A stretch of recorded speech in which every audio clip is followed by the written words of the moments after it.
अस्सलाम वालेकुम my dear virtual university of Pakistan. कैसे हैं आप? आज की वीडियो जो है वो जनरल साइंस 101 की असाइनमेंट 1 सॉल्यूशन। इसमें मैं आपको फुल डिटेल के साथ बताता हूं कि कौन से सवाल में आपने क्या क्या करना है और किस तरह आपने अपनी असाइनमेंट्स जो है वो बनानी है। तो सबसे पहला क्वेश्चन है, write down 2 real life examples where object is moving with positive velocity but having negative acceleration. तो इसमें जो है वो पॉजिटिव वेलोसिटी की अगर बात करें तो पॉजिटिव वेलोसिटी में सब कुछ जो है वो सेम होता है। ठीक है, लेट्स सपोज अगर हम बाल को ऊपर की तरफ फेंकते हैं तो इसमें जो है वो नेगेटिव वेलोसिटी होती है। क्यों? वेलोसिटी इंक्रीज कर रही है और एक्सेलरेशन जो है वो इसके जो है वो अपोजिट है। इसी तरह हम जो है वो अब ये एग्जांपल की बात करते हैं तो when you steps on the brakes of your car, यानी आप किसी भी कार के ऊपर जो है वो अगर ब्रेक्स अप्लाई करते हैं तो उस वक्त जो उसमें वेलोसिटी होती है तो वो पॉजिटिव होती है और एक्सेलरेशन जो है वो नेगेटिव होता है। ये थी उसकी पहली एग्जांपल।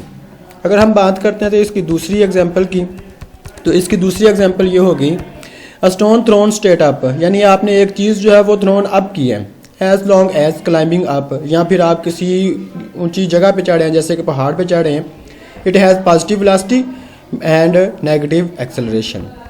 तो ये एग्जांपल थी आपकी वो पॉजिटिव एंड नेगेटिव एक्सेलरेशन की और वेलोसिटी की। तो अब जो है वो स्टेटमेंट दी हुई हैं, आपने Newton third law of motion और explanation according to Newton's law.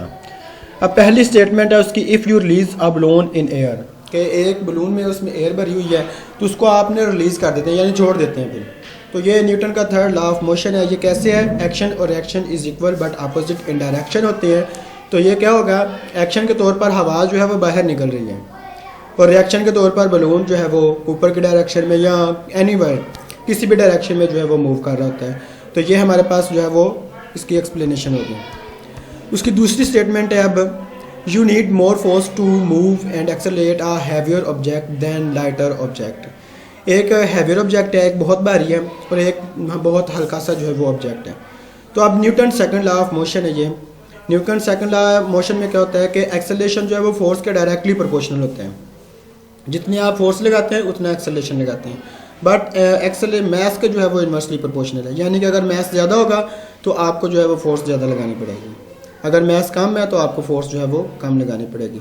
तो इसका जो है वो F is equal to M में आता है और ये उसकी एक्सप्लेनेशन मैंने लिखी हुई है। According to Newton second law of motion acceleration is directly proportional to the net force, therefore we need more force to move and accelerate a heavier object than lighter object.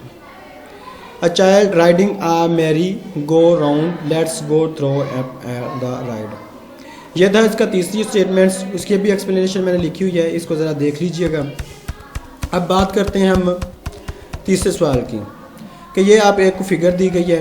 ये ना 9th के अंदर tension भी आपने पढ़ी होगी, तो ये टेंशन का जो है ना वो फार्मूला जो है वो ऑलमोस्ट इसके ऊपर एप्लीकेबल करता है।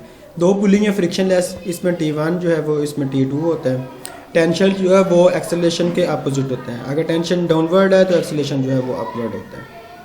अब यहाँ देखें टेंशन जो है वो अपवर्ड है तो एक्सेलरेशन जो है वो डाउनवर्ड की डायरेक्शन में होगा, क्योंकि ये देखें ये इस तरफ मूव कर रहे हैं। तो यहाँ भी टेंशन अपवर्ड है और इसकी एक्सेलरेशन जो है वो बी डाउनवर्ड यहाँ पे हो जाती है।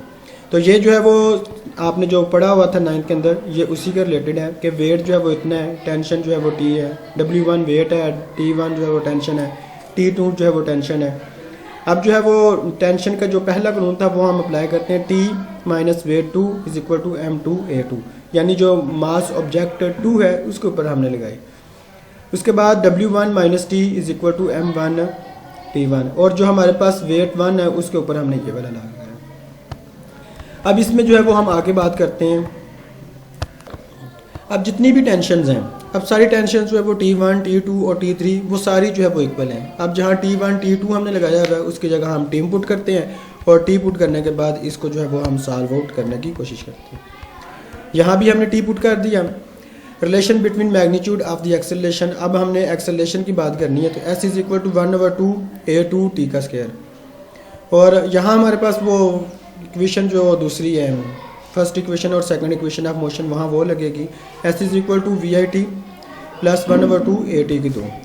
तो इसमें जो है वो 2 is equal to A2 over A1, ये मल्टीप्लाई हो रहा था उधर जाकर डिवाइड, या एक डिवाइड हो दूसरी तरफ जाकर मल्टीप्लाई हो जाती है, तो 2A1 is equal to A2 हो जाएगी हमारे पास।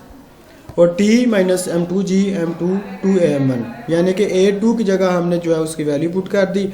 अब इसको हम प्लस माइनस करेंगे, तो प्लस माइनस करने के बाद है, यानी कि इक्वेशन 6 और इक्वेशन 7 को जो है वो हमने प्लस करना है। M1G जो है वो कैसे आता है, यहाँ M1G माइनस 2T, T जो है वो टेंशन वेट के बराबर होती है और वेट इज इक्वल टू होती है W बराबर mg, ये उसकी जगह हमने ये वैल्यूज़ लगाई हैं। अब इसको हमने सॉल्व आउट किया और सॉल्व आउट करने के बाद जो हमारे पास इसका आंसर आता है वो हमारे पास इसका आंसर होगा T minus 2mg is equal to M2 2A1। ये हमारे पास जो है वो इसका टोटल एक्सेलरेशन आता है। इसको सॉल्व आउट कीजिएगा, यहाँ समझ के कीजिएगा, क्यों, ये आपने जो है वो अगर प्लेजरिज्म की या देख के कर लिया तो वो आपके प्लेजरिज्म में आ जाएगा, तो इसको ज़रा देख के कीजिएगा ध्यान से। चलें जी, थैंक यू सो मच, जज़ाकल्लाह। कोई सवाल हुआ तो ज़रूर पूछिएगा कमेंट बॉक्स में।